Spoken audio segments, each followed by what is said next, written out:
2 jogos, mas hoje, Léo Jardim, né, cara? Mais uma vez, fundamental na cobrança de pênaltis. Lembrava aqui, né, o Zupa um pouquinho antes de começar o programa. Como ele foi fundamental na Copa do Brasil ano passado. Sim. Fortaleza e Água Santa. Fortaleza e Água Santa. Também um pegador de pênaltis, o herói da noite, hein? Tudo bem? Tudo bem, William? Boa noite a vocês, o Pac, Jair, sou o Calçade, aos fãs das fãs do esporte. O Vasco passou pelo Botafogo nos pênaltis, pelo Operário, o Fantasma do Paraná, também nos pênaltis, nessa mesma Copa do Brasil. Sim. Né? É óbvio que isso passa muito pela capacidade do goleiro e dos cobradores de pênaltis, porque eu acho que o Vasco foi melhor, se a gente for somar o futebol jogado em ambos os jogos, porém, ele não transformou isso numa vantagem de resultado. O Vasco está na decisão porque tem um grande pegador de pênaltis e porque seus jogadores têm ido muito bem nas cobranças. Essa foi a principal virtude do Vasco. A cobrança do Coutinho foi brincadeira, hein? Nossa, muita categoria. Pelo amor de Deus. Muita categoria. É o pênalti indefensável. Pra mim, a melhor cobrança da noite, juntando os dois jogos. Sim. Sim, a melhor cobrança da noite. Vai ter no trinco. E o Vasco, eu acho que vai superando seus limites, porque o Vasco individualmente é pior que o Botafogo, contra quem já se classificou.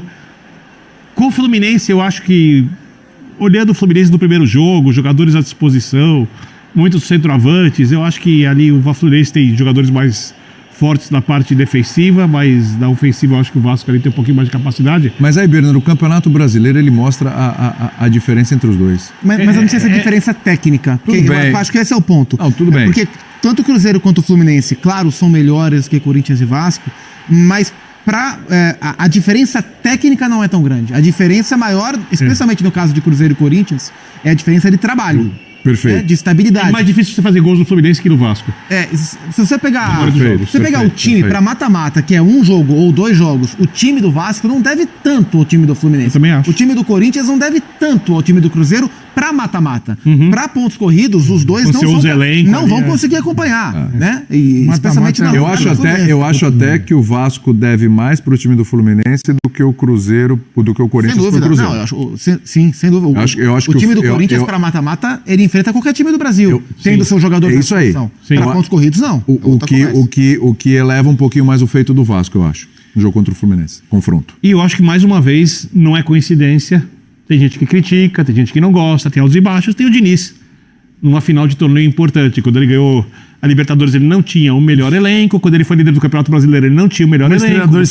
Os dois da seleção brasileira. É verdade. Seleção brasileira exatamente. Uma fez vou mais. Dois técnicos. Reginaldo Rodrigues está falando, tá vendo? Tá vendo? Contratei os dois. Não, e hoje a gente tinha numa semifinal, 2 técnicos foram carbonizados pela diretoria do São Paulo atual. Eliminando 2 estrangeiros. Isso, e o outro Dorival que saiu do São Paulo para ir para a seleção brasileira. Né? E o Dorival que tem vencido Copas do Brasil. É verdade. Né, ultimamente. É tudo coincidência? Não. É tudo Flamengo. Tem gente que acha que é um acaso. Santos, Flamengo e São Paulo. É isso. Pegando os times em momentos difíceis, todos. Um ponto que eu achei muito interessante em relação ao Vasco nessa semifinal é que durante boa parte do confronto, dos 180 minutos, o Vasco precisou correr atrás, né? Porque o Vasco saiu atrás no jogo de ida e teve que escalar montanha para virar o jogo e virou com méritos. Tinha vantagem para o jogo de hoje, mas toma 1-0 no primeiro tempo e teve que sair atrás de novo, correr atrás de novo para evitar que o jogo fosse para os pênaltis. Não conseguiu evitar, se classificou nos pênaltis. Mas a atitude, né? Eu acho que a atitude do time do Vasco, durante o tempo em que ele teve que correr atrás, nesses 180 minutos, que foi a maior parte do tempo, acho que mostrou um time que de fato queria classificação e que tentou encontrar os seus recursos para isso. Em alguns momentos com mais facilidade, outros com menos. Estava vendo o jogo junto com o Jailson na redação. Especialmente no primeiro tempo, a gente viu o Vasco sofrer demais sem o Lucas Piton no aspecto defensivo. O Puma jogando torto ali, o Fluminense estava explorando muito com o Xavier e o Canóbio nas costas. Então, mesmo com as dificuldades, acho que o Vasco foi um time muito valente e valentia, atitude, coragem, que é algo que o Diniz fala mais sobre coragem do que muitas vezes sobre parte tática com o próprio time. É o mandamento número 1 dos times dele, é a coragem. E para confronto de mata-mata, esses elementos fazem muita diferença. Então o Vasco se mostrou um time de mata-mata, um time pronto para se classificar para uma final de Copa do Brasil. Eu acho que o mérito está muito na atitude dele. O Vasco só não ganhou hoje por causa do Fábio e do Thiago Silva. Partidaça do Fábio, hein? Nossa. O Fábio e o Thiago Silva jogou demais, 3 bolas do Ryan em cima da hora.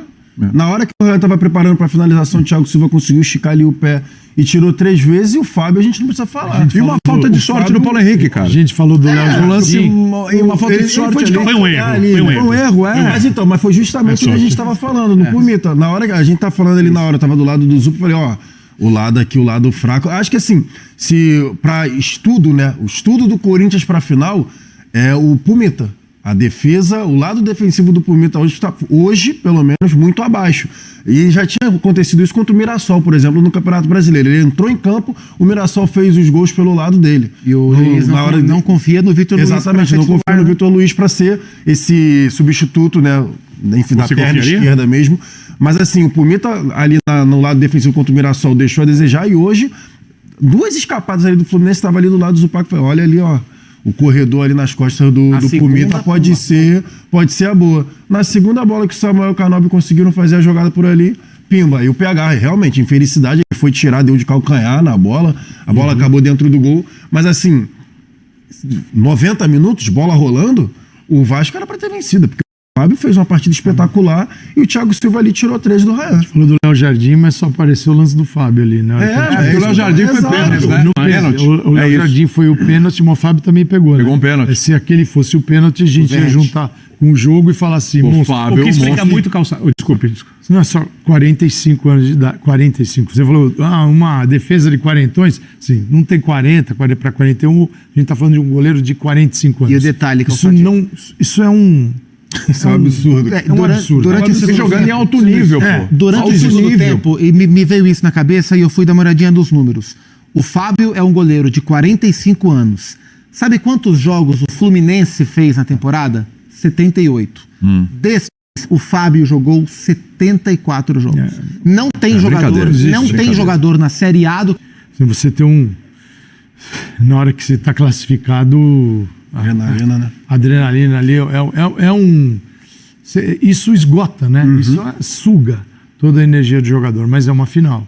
É uma final e eu acho que Vasco e Corinthians foram bem, porque eles estavam numa situação bem delicada no Campeonato Brasileiro, que era a referência, e agora eles têm a possibilidade, né, Zupa, de se quem vencer vai para a Libertadores, quem perder fica com a vaga na fica com a Sula. vaga de Lembrando Sul-Americana. que essa vai ser a última final em 2 jogos da Copa do Brasil. Né? Verdade. A partir do ano que vem, final única, né? Final Então, única. Neoquímica Arena e Maracanã receberão a última final em 2 jogos da Copa do Brasil. A não ser que a CBF mude lá pra frente, mas por enquanto, a última final em 2 jogos. Maracanã, que foi palco da decisão do Mundial entre Corinthians e Vasco também, né? Exatamente, há 25 anos. Teve isso, O a camisa do Corinthians dessa temporada é uma releitura da camisa daquele ano. 25 anos depois, eles voltam a decidir um campeonato no Maracanã. Dessas curiosidades, né? Sobre o Léo Jardim, rapidinho aqui, ó, a gente tem inclusive aqui, são 38 pênaltis enfrentados pelo Léo Jardim, né? A gente pegando aqui disputas de pênalti na Copa do Brasil pelo Vasco. Cara, 38 pênaltis enfrentados em disputas de Copa do Quer dizer Brasil. que o Vasco tá indo pra pênalti toda hora. Muito É isso. pênalti Nessa e foram 9 prorroga. 3. Nessa foram 3. E Operário, duas na Botafogo e duas, Não é? Operário E, e Botafogo. e mais duas. pelo menos duas. Acho que foi Água Santa e Se Fortaleza. eu não me engano, uma delas se estendeu também. Não sei, acho que foi Olha, Água Santa que olha se o estendeu. último que- Um operário. Foi Olha o 7-6, se não me 27. engano. Perfeito. Olha o último item. Cara, é o seguinte: Classificações. 27 gols sofridos, ok. Cara, quase 30% das vezes a bola não entrou. Isso é um número alto Verdade. pra pênalti. Você fala, Isso é verdade. pô, 38, 27 gols sofridos. Gente, quase 30% Pênalti. pênalti, você não sofre gol, é um negócio E complicado. assim, ó, 9 defesas de 38 quer dizer que basicamente a cada 4 cobranças ele pega uma. Cara, isso quer dizer que em uma série, de pelo cinco, menos como uma ele tá como garantido. ele pega, Tá como ele próximo da pega. É classificação. isso aí. E tem uma outra coisa. Quando o cobrador de pênaltis enfrenta um goleiro Perfeito, Birna. que pega muito pênalti, que espera a cobrança para cobrar para pular pro canto, certo? Esse cara, obviamente, sabe que tem que cobrar melhor. E a chance de ele bater, por exemplo, para fora, de ele errar, aumenta. É o A Canóbio. defesa do É Canóbio. Eu ia exemplificar com isso. Porque ele não saiu do lugar. Ele já sabia. A gente tava falando aqui na hora. O Canóbio, ele é o cobrador oficial. O Birner falou que eu ziquei o Canóbio. Eu só informei. Nos últimos meses, ele estava sendo o cobrador oficial, né, do Fluminense.